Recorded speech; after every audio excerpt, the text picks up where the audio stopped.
This is the Green Mountain Coffee Roasters Nantucket Blend Medium Roast Coffee. And this is great for if you have a Keurig K-Cup coffee maker. It has a complex mix of rich flavors from berry-hued African beans, carefully woven together with robust Indonesian beans and a touch of smoky French roast.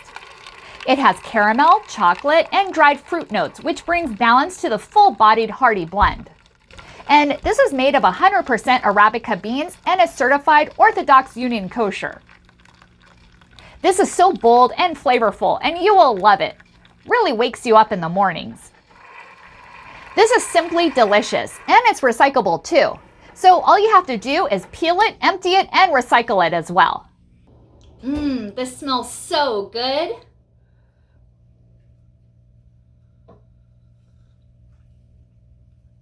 And such a robust flavor. Yum.